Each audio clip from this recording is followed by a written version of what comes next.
Mr. Vice Chairman, sir, I am deeply grateful to the honorable members who have participated in this debate. I begin by offering my sincere apologies that I was not present for most of the debate. That is because in the last 3 4 working days there was so much work going on in both houses that I had to be present in that house too.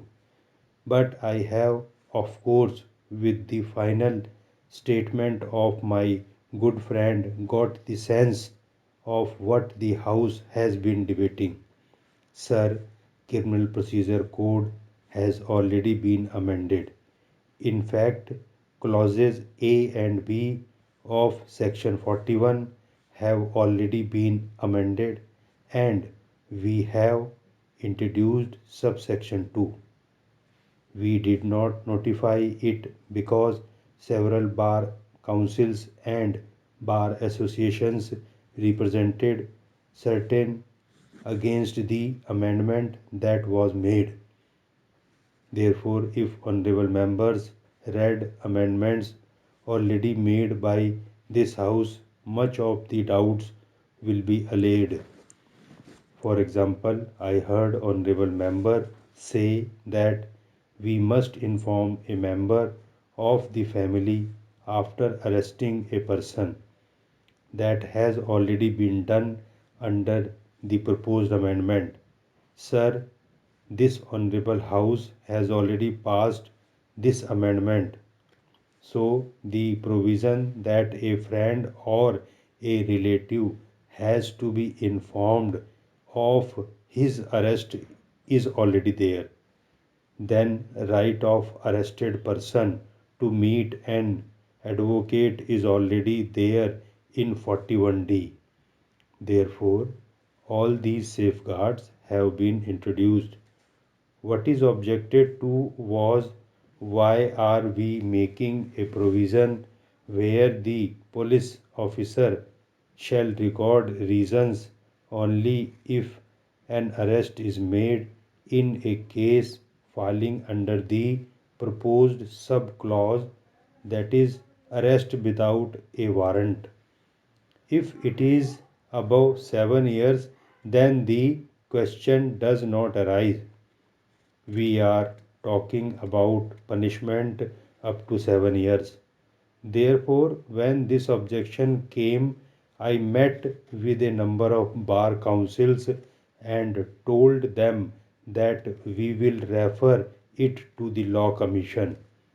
Let the Law Commission hold a consultation with academics, lawyers, bar associations, bar councils, and let them come up with a recommendation.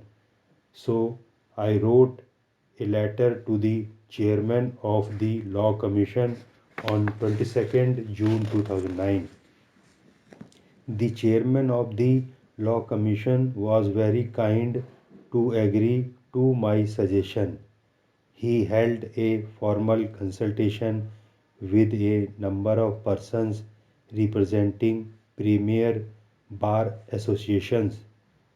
A meeting was called on the 20th August 2009 and at the end of the meeting the chairman summed up the consensus more or less with unanimity where they recommended that section 41 should be further amended. The argument was if you require an officer to record reasons only when making an arrest, he may, for good or bad reasons, not arrest a person, and then we will not know why he did not arrest the person. Therefore, after consulting the bar associations, the Law Commission recommended that it will now make it clear that you will record reasons for arresting a person and you will also record reasons for not arresting a person. That is the only change we are bringing about.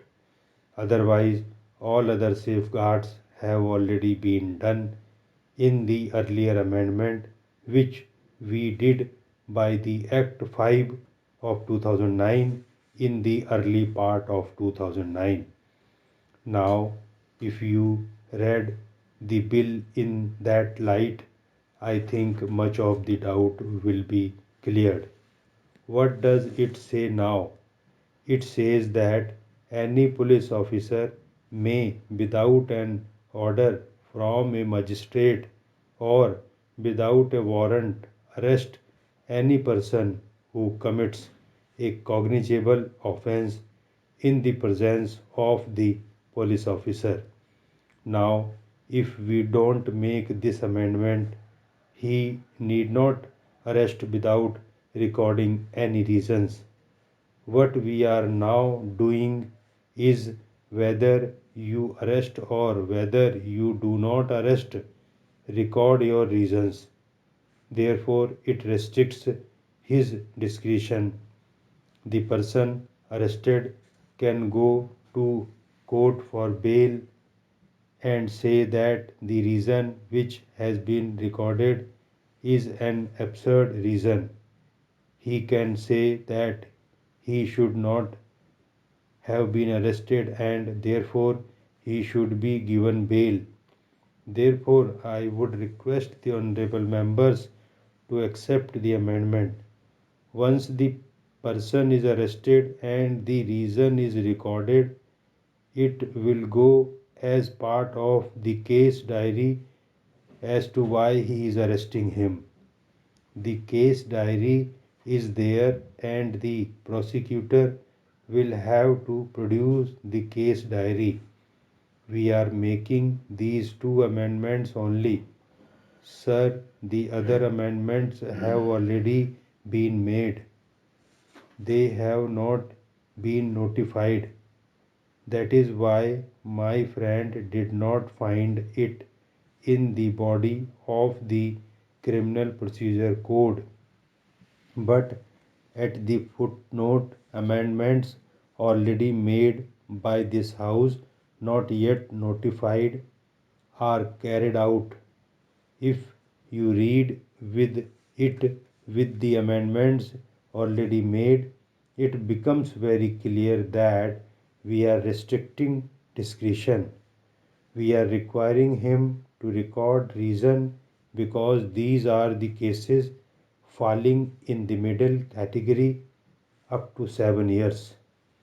Then we say this is obviously justiciable.